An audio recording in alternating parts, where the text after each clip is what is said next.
आज की इस वीडियो में मैं आपको बताऊंगा कि आप किस तरह अपनी HTML फाइल में एक टेबल को क्रिएट कर सकते हैं। तो टेबल को क्रिएट करने के लिए हम लोग यूज़ करते हैं टेबल टैग का, और टेबल टैग को लिख के हम इस तरह क्लोज कर देते हैं और मैं इसे सेव कर लेता हूँ।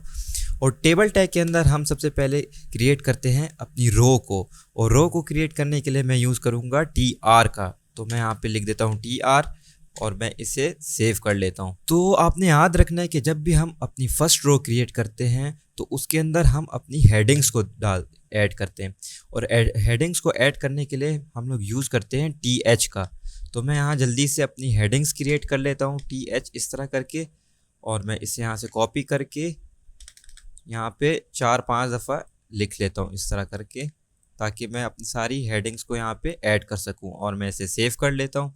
अब यहाँ पे मैं अपनी हेडिंग्स में सबसे पहले लिख देता हूँ ID, और उसके बाद मैं यहाँ पे लिख देता हूँ नेम के बाद मैं यहाँ पे लिख देता हूँ अपने स्टूडेंट का रोल नंबर के बाद यहाँ पे मैं लिख लेता हूँ डिपार्टमेंट, और यहाँ पे सब्जेक्ट। तो मैं इसे सेव कर लेता हूँ। तो अब ये देखें, हमारे पास एक टेबल हेडिंग क्रिएट हो चुकी है, एक रो क्रिएट हो चुकी है जिसमें डिफरेंट टेबल की हेडिंग्स हैं। नेक्स्ट मैं एक और टेबल रो क्रिएट कर लेता हूँ, और उसके लिए मैं यूज़ करूँगा फिर से टेबल TR का, और यहाँ पे मैं एक और रो क्रिएट कर लेता हूँ इस तरह करके।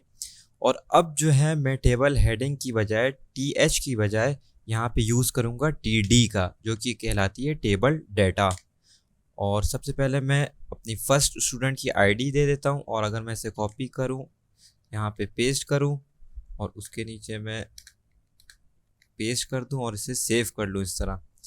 अब यहाँ पे मैं नेम की जगह लिख लेता हूँ उमर, और यहाँ पे मैं रोल नंबर लिख लेता हूँ कुछ भी 1 2 3 4, और यहाँ पे अगर मैं डिपार्टमेंट लिखूँ कंप्यूटर, और लास्ट में मैं अपने सब्जेक्ट लिख लेता हूँ कंप्यूटर इस तरह करके, और मैं इसे सेव कर लेता हूँ। तो ये देखिए हमारी फर्स्ट रो क्रिएट हो चुकी है, और ये हमारी टेबल हेडिंग है। इसी तरह यहाँ पे मैं एक और रो क्रिएट कर लेता हूँ, और मैं उसे यहाँ से अपने TD एलिमेंट्स को कॉपी कर लेता हूँ और अपनी नेक्स्ट रो में पेस्ट कर लेता हूँ। अब यहाँ पे मैं इनके डाटा को चेंज कर देता हूँ, और यहाँ पे मैं ID 2 दे देता हूँ, और नेम की यहाँ पे मैं दे देता हूँ अक्सा।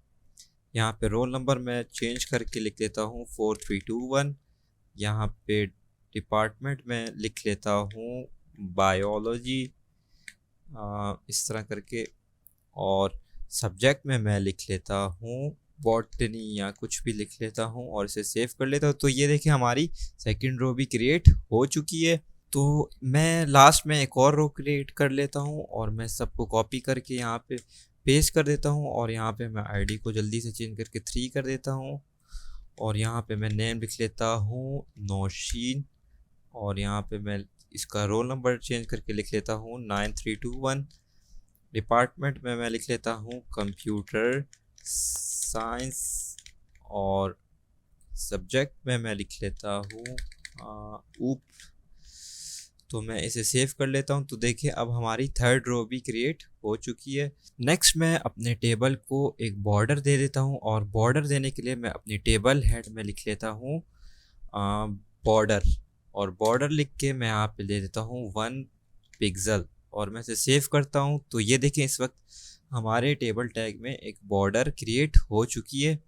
और अगर मैं इसे थोड़ा सा साइड पे करके आपको दिखाऊं बड़ा करके, तो ये कुछ इस तरह आपको शो हो रही है। हम अपने टेबल्स को मज़ीद स्टाइलिंग भी दे सकते हैं, इसका बैकग्राउंड चेंज कर सकते हैं, इनके कलर्स को चेंज कर सकते हैं, लेकिन मैं फ़िलहाल आप लोगों को समझाने के लिए और इस वीडियो को बिल्कुल सिंपल रखने के लिए इसे स्टाइलिंग पोर्शन नहीं दूंगा। नेक्स्ट इस वक्त मुझे मेरी IDs जो हैं 1 2 3 इस तरह मुझे शो हो रही हैं। अगर मैं अपनी जो फर्स्ट ID है इसको मैं दोनों रोज़ को एक बनाना चाहूँ, तो उसके लिए मैं क्या करूँगा, मैं यहाँ पे लिखूँगा TD में रोज पेन इज़ इक्वल टू 2।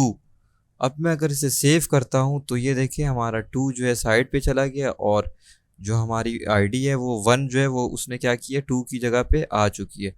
और अगर मैं इस टू को यहाँ से रिमूव करूँ तो अब हमारी रो जो है वो दोनों नेम्स की सेम होगी, अक्सा की भी और उमर की भी। और अगर मैं इसी तरह अपने कॉलम्स को यहाँ पे फर्दर एक्सपेंड करना चाहूँ तो उसके लिए मैं क्या करूँगा, उसके लिए मैं यूज़ करूँगा कॉल स्पेन का। और कॉल स्पेन को मैं यहाँ पे अगर लिखूँ टीडी के साथ लिख दूँ कॉल स्पेन और यहाँ पे मैं दूँ 2, तो ये मेरी कंप्यूटर वाली लाइन आप देखेंगे कि ये जो होगी एकदम से जो है आगे चली जाएगी। ये देखिए आप, ये जैसे ही मैंने इसको किया तो ये आगे चली गई है। और कंप्यूटर जो है, अगर मैं इसे यहाँ से रिमूव कर देता हूँ इस तरह करके और मैं इसे सेव कर लेता हूँ, तो अब ये देखिए हमारी जो कॉल स्पेन हुआ है उसकी वजह से जो है अब हमारा डिपार्टमेंट में सब्जेक्ट की जगह पे भी जो है कंप्यूटर शो होगा और ये एक हो चुकी है। एक इम्पॉर्टेंट बात जो कि आपने माइंड में रखनी है वो ये कि बहुत सारे स्टूडेंट्स एक मिस्टेक करते हैं कि वो अपनी पूरी वेबसाइट को टेबल से क्रिएट कर लेते हैं, लेकिन आपने टेबल से अपनी पूरी वेबसाइट का लेआउट नहीं क्रिएट करना, बल्कि हम लेआउट्स को क्रिएट करने के लिए CSS की प्रॉपर्टीज़ यूज़ करते हैं। तो आई होप कि आपको समझ आई होगी कि हमने किस तरह अपने HTML फाइल में टेबल्स को क्रिएट किए। और अगर आपको वीडियो में कोई भी प्रॉब्लम हो रही है तो आप कमेंट करके बता सकते हैं। और इस वीडियो को मैं यहीं पे एंड करूँगा। मिलते हैं नेक्स्ट वीडियो में।